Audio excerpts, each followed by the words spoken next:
Halo, apa kabar Anda semua? Kembali berjumpa dengan saya, Hersuna Arif dari Forum News Network. Hari ini hari libur panjang dan juga teman-teman kaum Nasrani kan sedang merayakan hari Paskah gitu. Baik, jadi ini waktunya juga kita untuk berkontemplasi saya kira. Dan saya akan mengajak Anda bergabung dengan Bung Rocky untuk ngobrol-ngobrol soal yang saya anggap tadi cukup serius, ya, ini kontemplasi tentang situasi dan bangsa kita saat ini. Gitu ya Bung Rocky ya. Oke, ini hari Jumat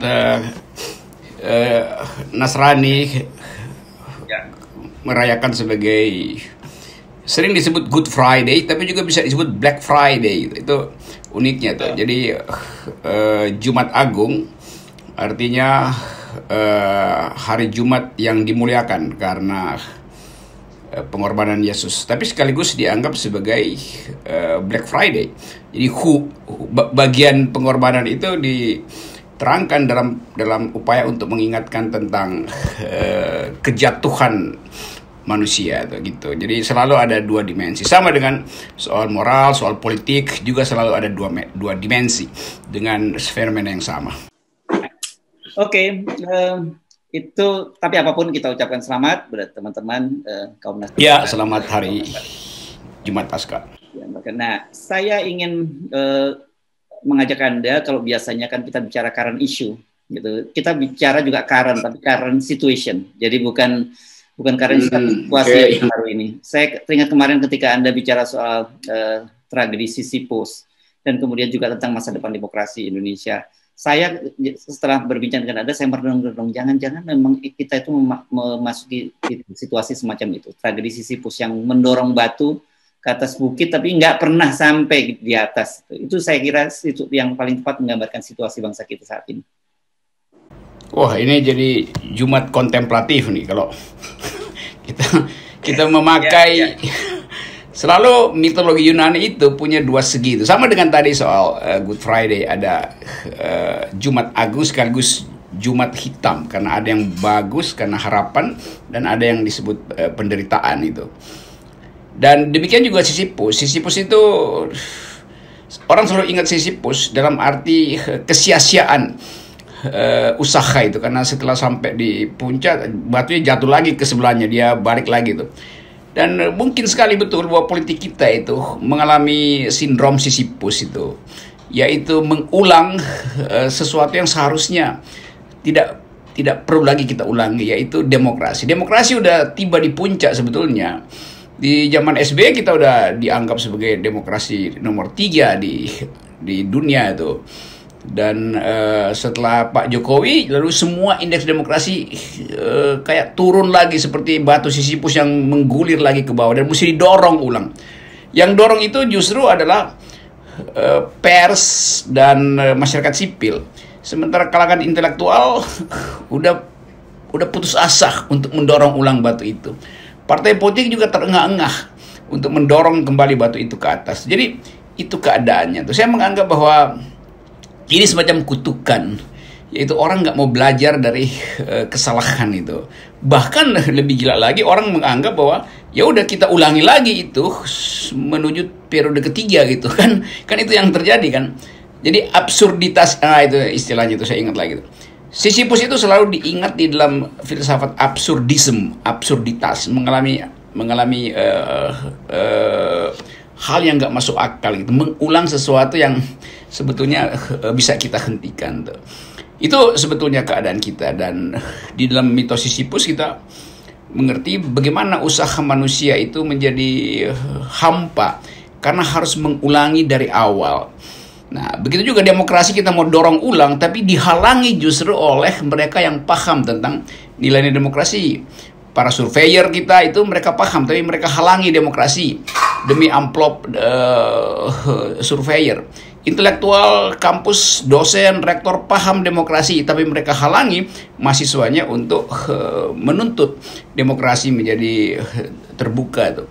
Demikian juga partai politik. Partai politik kan didesain untuk menghasilkan demokrasi. Tapi yang terjadi, partai politik bersekutu untuk menghalangi demokrasi dengan memperpanjang masa periode presiden 3 periode. Semua itu yang saya kira kita perlu kontemplasikan itu. Oke, kalau menggunakan terminologi Anda, Sisyphus ini kan ada menggambarkan kedunguan, gitu ya. Tapi ini kan tapi ini kan kedunguan personal. Sementara pada kita ini yang terjadi terkesan ini kedunguan kolektif, atau kalau dalam bahasa populer kita kedunguan berjamaah, gitu. Mengapa itu bisa terjadi? Karena kalau Sisyphus dia personal aja, dia mau tanggung itu sebagai kutukan dari dewa Zeus, kita sebut Zeus itu. Karena Sisyphus melawan Zeus, menganggap bahwa dia udah pinter itu. Lalu dia dapat hukuman daripada dewa. Kalau yang kita sekarang itu justru karena dungu, maka kita mengulangi lagi proses untuk menghasilkan demokrasi. Beda yang lain, Sisyphus itu mendorong batu ke puncak gunung. Di kita intelektual buzzer itu mendorong batu digorong-gorong. Jadi itu dungunya tuh. Jadi susah keluar dari gorong-gorong karena gelap dan ujungnya kita nggak tahu. Pada mitos Sisyphus dalam versi Albert Camus yang menulis The Myth of mitos Sisyphus itu, Albert Camus justru menjadikan Sisyphus sebagai hero itu, karena menganggap bahwa dia menerima kutukan itu dan dia lakukan itu demi tanggung jawab. Nah, di kita para Sisyphus kardusan ini atau Sisyphus gorong-gorong ini justru berpesta pora karena setiap kali ada pesanan kekuasaan untuk meneruskan kedunguan itu melalui survei, melalui akal-akalan undang-undang. Jadi kita lihat bahwa Sisyphus kita memang ditakdirkan untuk mengulangi kedunguan, bukan untuk mengambil tanggung jawab dari kesalahan. Itu bedanya tuh. Ini udah jadi serius banget kita membahas demokrasi. Sejak awal saya bilang kita mau coba untuk kontemplasi, karena kalau ini kan kita hanya coba melihat semacam simptomnya saja kan, karena isu itu kan simptom-simptom saja. Tetapi kita mau coba bedah, kita diagnose mengapa semua itu jadi terjadi. Karena saya kira banyak orang sekarang juga mengalami semacam frustrasi. Karena apa? Karena dulu ketika reformasi, kemudian kita memilih jalan demokrasi, kita itu membayangkan sesuatu yang indah gitu. Tapi ternyata kan sekarang itu jauh lebih buruk. Misalnya gini lah, pilihan-pilihannya. Banyak orang menyebut, karena ada semacam diktator seperti Singapura gitu yang menjadi makmur, kemudian Malaysia juga di Mahathir bagaimana maju, dan Indonesia lepas dari berbagai kritik kita pada zaman Pak Harto, kita garis bawahi kita tidak sepakat dengan jalan yang dilakukan, tetapi kan ada stabilitas, masyarakat bisa guyup dan sebagainya gitu loh. Gitu, dan juga persoalan makan kita nggak khawatir soal itu. Ya, saya kira itu konstatasi yang betul dari Hartz Point dan FNN. Yaitu di permukaan current isunya adalah merosotnya demokrasi itu. Dan orang menganggap bahwa pemerosotan itu harus dicarikan penyebabnya itu. Nah, kalau kita bongkar dulu, tadi dihubungkan dengan rejim Soeharto. Dulu waktu kita pindah dari otoritarianisme ke demokrasi, kita mengambil energi perubahan itu secara radikal itu. Bahkan sebetulnya kita ingin ada revolusi itu, tapi karena istilah revolusi dulu masih bermasalah, lalu kita pilih istilah reformasi itu. Jadi memilih istilah reformasi sebetulnya melemahkan energi itu. Karena reformasi itu perubahan kuantitatif aja, kalau revolusi perubahan kualitatif. Tapi itu udah terjadi. Dan kita perbaiki itu perlahan-lahan sampai 10 tahun lalu. Sehingga Indonesia dinyatakan sebagai negara demokrasi ketiga tuh. Sekarang kita mengalami pemerosotan. Nah, kita mau uji di mana sebetulnya kemerosotan itu tuh. Yang pertama adalah berhentinya aktivitas intelektual selama pemerintahan Presiden Jokowi. Karena demokrasi hanya bisa dilindungi oleh kemampuan membersihkan konsep itu. Mengucapkan konsep secara bersih supaya ada argumentasi publik. Jadi demokrasi kita berhenti karena tidak ada masyarakat yang argumentatif itu. Tidak ada perdebatan yang bermutu di media massa itu. Karena Presiden Jokowi sendiri menganggap tidak diperlukan perdebatan. Karena masyarakat Indonesia ini adalah gotong royong, kerjasama segala macam. Dia kutip-kutip seluruh retorika dari Bung Karno. Padahal sebetulnya Bung Karno itu cuma bagian sementara dari penundaan demokrasi. Kalau kita masuk lagi pada Bung Karno, itu artinya negeri ini menuju pada pemerintahan otoriter dengan presiden seumur hidup. Jadi bagian itu sebetulnya yang melemahkan orang untuk memberi kritik. Jadi kehilangan kritik itulah yang sebetulnya penyebab dari current issue sekarang. Jadi kritik itu sebetulnya adalah undercurrent dari demokrasi. Arus bawah demokrasi adalah kritik. Nah, kehilangan arus bawah itu menyebabkan tadi Israel Hersbeno, current isunya justru menjadi kita diolok-olok oleh dunia. Jadi sekali lagi, sering kali orang anggap bahwa demokrasi itu adalah pemerintahan rakyat melalui pemerintahan dari, oleh, dan untuk rakyat gitu. Itu sebetulnya keliru. Karena demokrasi itu memerlukan olahan konsepsional tuh. Karena itu salah seorang pemikir politik di di Jerman namanya Karl Jasper. Dia rubah definisi demokrasi. Menurut dia demokrasi itu adalah pemerintahan akal melalui pemerintahan orang. The government of reason through the government by the people tuh. Nah sekarang pemerintahan akal tuh nggak ada. Karena yang terlihat di kita sekarang adalah semacam gerak-gerik seolah-olah ada kegiatan politik. Padahal itu adalah kegiatan di antara mereka yang ingin mengkonsolidasi kekuasaan demi kepentingan satu kelompok yang kita sebut oligarki itu. Nah, karena akal berhenti, maka yang berlangsung adalah manipulasi proposal, manipulasi rencana itu. MPR berhenti berpikir karena dia menginginkan ada kelanjutan 3 periode supaya ada kegiatan di DPR. Apa kegiatannya? Rapat-rapat, kegiatan lobby-lobby. Intinya setiap ada kegiatan rapat, kegiatan lobby, ada anggaran. Jadi MPR senang ada usulan sidang istimewa atau sidang umum sehingga ada anggaran bertambah tuh. Jadi orang hanya berpikir soal anggaran, bukan soal konsep demokrasi. Jadi penting sekali tadi yang diperlihatkan oleh FNN bahwa di atas permukaan kita kehilangan kegembiraan bernegara karena di bawah permukaan itu kita kehilangan pikiran. Jadi hubungan itu jelas. Kehilangan pikiran di dalam undercurrent politik menyebabkan pertukaran material lebih diperlihatkan di atas. Pertukaran itu yang namanya transaksi, korupsi, sogok menyogok, manipulasi undang-undang, itu yang terjadi. Ya, Ersu. Iya, tadi Anda menyebut kita sebagai demokrasi terbesar ketiga di dunia. Tapi jangan lupa, Bung Rocky, sebenarnya kita kemarin juga dipuji dunia itu karena mayoritas kita Islam, dan kemudian kita bisa membuktikan bahwa Islam dan demokrasi itu kompatibel. Itu kan juga salah satu catatan yang menurut saya menjadi prestasi kita. Tapi saya kira kebanggaan-kebanggaan kita yang awal mula kita banggakan itu sekarang hilang semua itu. Pelan-pelan hilang, dan kalau yang Anda sebut tadi masuk ke gorong-gorong. Saya jadi teringat pada seorang teman yang pernah menulis buku bahwa kita ini sekarang lebih bodoh daripada generasinya Bung Karno dan Bung Hatta. Karena dan kita kan tadi ada menyebut di parlemen yang terjadi bukan perdebatan yang luar biasa seperti bahkan pada BPU PKI ketika mereka para founding father kita mencoba membuat apa sih reason kita berbangsa dan bernegara. Yang terjadi kan sekarang semua transaksional. Betul, jadi kan DPR sebetulnya, DPR dan MPR atau parlemen umumnya, memang dimaksudkan untuk memperdebatkan ide itu, ide tentang keadilan. Yang sekarang yang diperdebatkan adalah anggaran, yang sebetulnya nggak ada urusan dengan kepentingan rakyat. Karena anggaran itu dimaksudkan, orang berdebat soal anggaran dimaksudkan untuk mengintip berapa porsi yang bisa masuk ke partai politik yang ada di Banggar, yang ada di komisi-komisi, yang partnernya adalah kementerian yang basah tuh.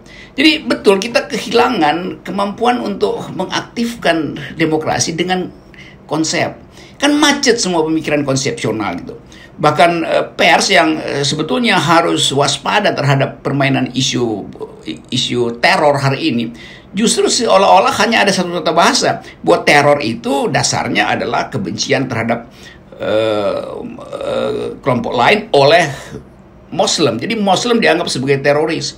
Padahal sebetulnya di dunia nggak ada satu kesimpulan yang bisa menjadi referensi untuk menyebutkan bahwa Islam adalah teroris.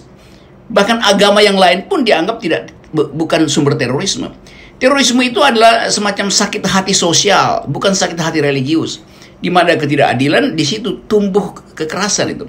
Dan orang menganggap bahwa si teroris menganggap bahwa kalau saya lakukan aksi teroris, pasti ada kelompok orang yang menganggap saya sebagai santo, menganggap saya sebagai martir. Karena memang dia berpikir bahwa dia menyuarakan suara dari yang marginal. Jadi teroris juga sebetulnya menganggap diri sebagai hero karena difasilitasi oleh keadaan ketidakadilan yang diresahkan oleh publik. Nggak ada teroris yang bergembira hanya karena bomnya meledak. Dia selalu menganggap akan ada orang yang meluk-elukkan dia tuh, yaitu mereka yang tertinggal. Nah, bagian ini yang mesti kita pelajari itu. Sementara masyarakat kita atau pemerintah nggak pernah mampu melihat dimensi lain dari aksi terorisme itu, yaitu adanya ketidakadilan. Itu yang harus diperhatikan. Nah, suara-suara semacam ini kan kelihatannya itu menjadi suara pinggiran, Bung Rocky. Atau banyak sebenarnya juga punya pemikiran sama, tapi tidak berani.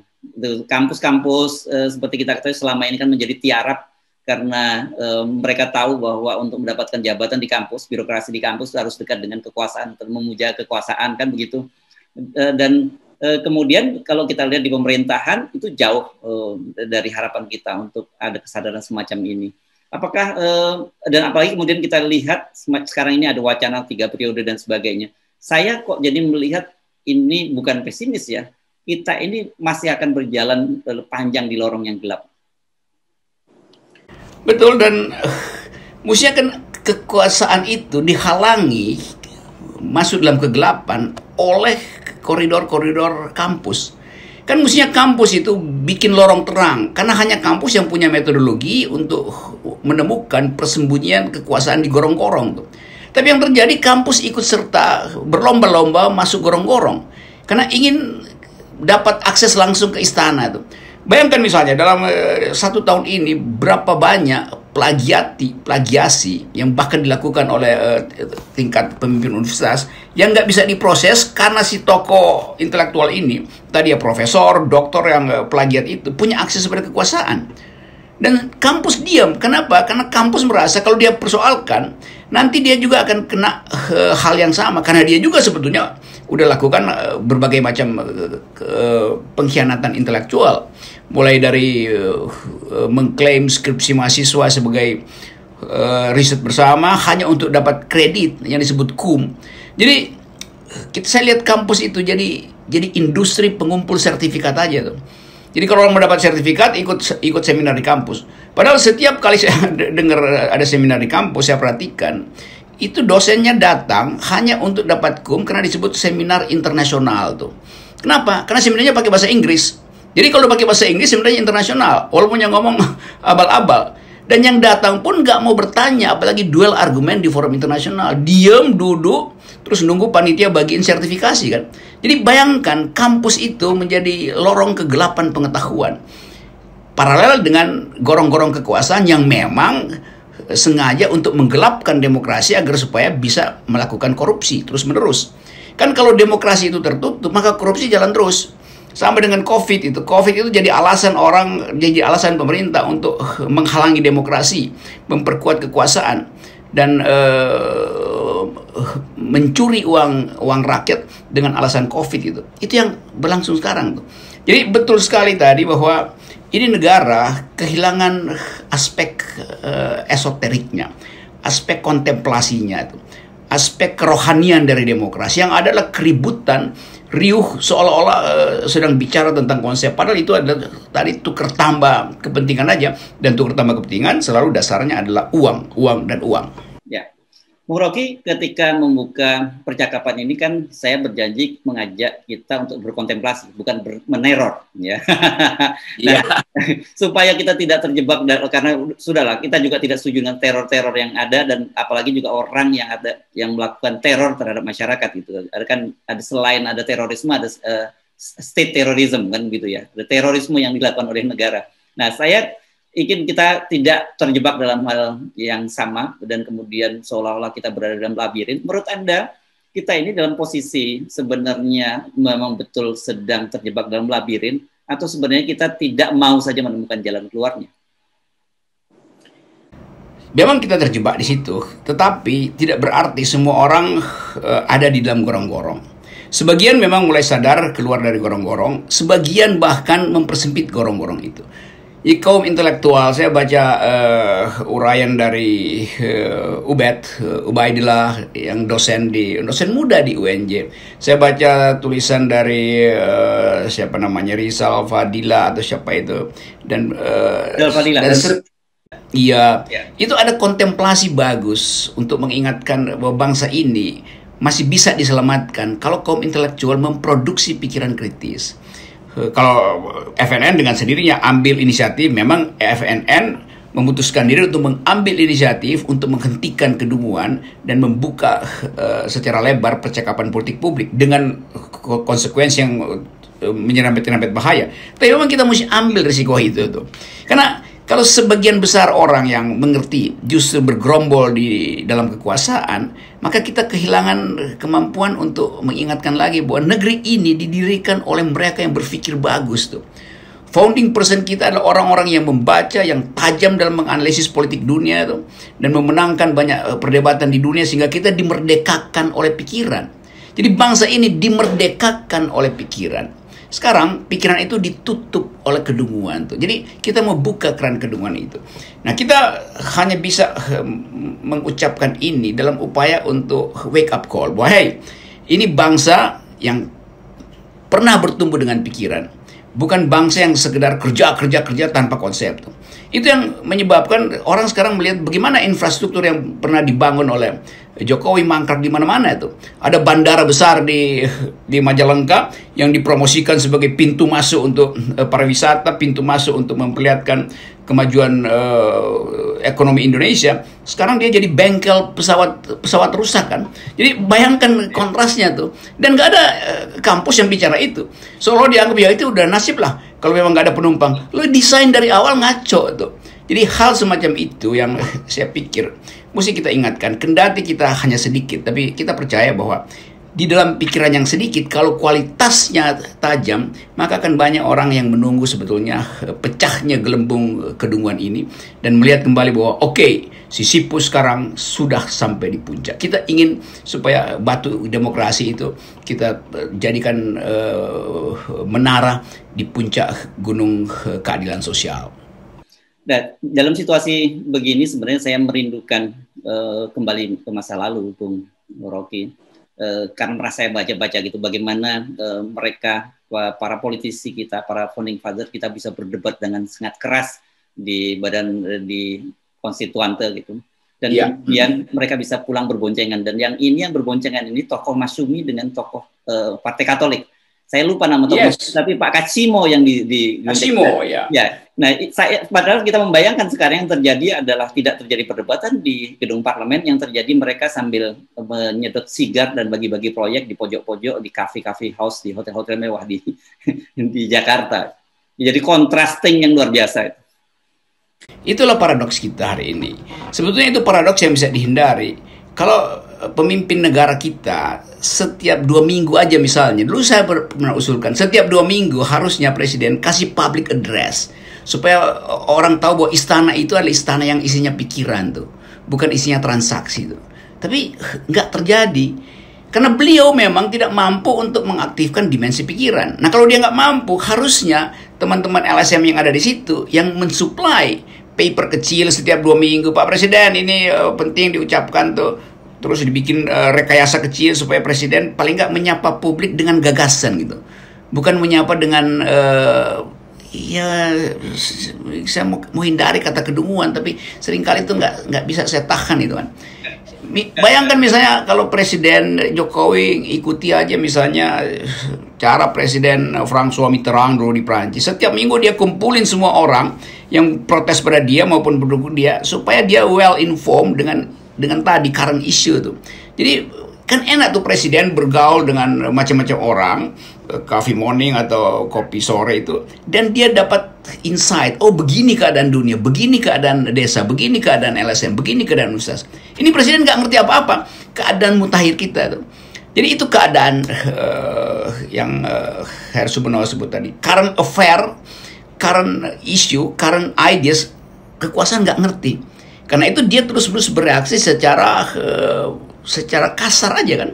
Jadi keadaan ini yang harus kita ubah melalui perspektif-perspektif seperti yang dibuat di FNN. Gitu kira-kira. Bung Rocky, menurut Anda, apakah ini lorong gelap ini akan sangat panjang, atau Anda sebenarnya melihat sebenarnya ada cahaya terang di ujung terowongan? Selalu kita mesti, saya nggak ingin melihat cahaya terang di situ karena pasti gelap, tapi saya akan hidupkan cahaya di situ. Dan saya ingin agar supaya ada orang yang ikut bersama-sama, kita hidupkan cahaya itu tuh. Karena kita bukan kita nggak mampu, kita nggak ingin negeri ini tenggelam di dalam kedunguan berkali-kali. Jadi kalau ada ide 3 periode, itu namanya 3 periode kedunguan tuh. Itu yang bisa kita cegah tuh. Dengan cara apa? Ya dengan mengaktifkan argumentasi. Dan cuman itu modal kita, yaitu aktifkan argumentasi. Oke. Baik, terima kasih Bung Rocky Gerung. Sampai jumpa. Oke, sampai jumpa di mitologi yang lain. Setelah Sisyphus kita mungkin bisa bahas Prometheus yang mencuri pengetahuan dari dewa-dewa. Oke. Bye. Siap.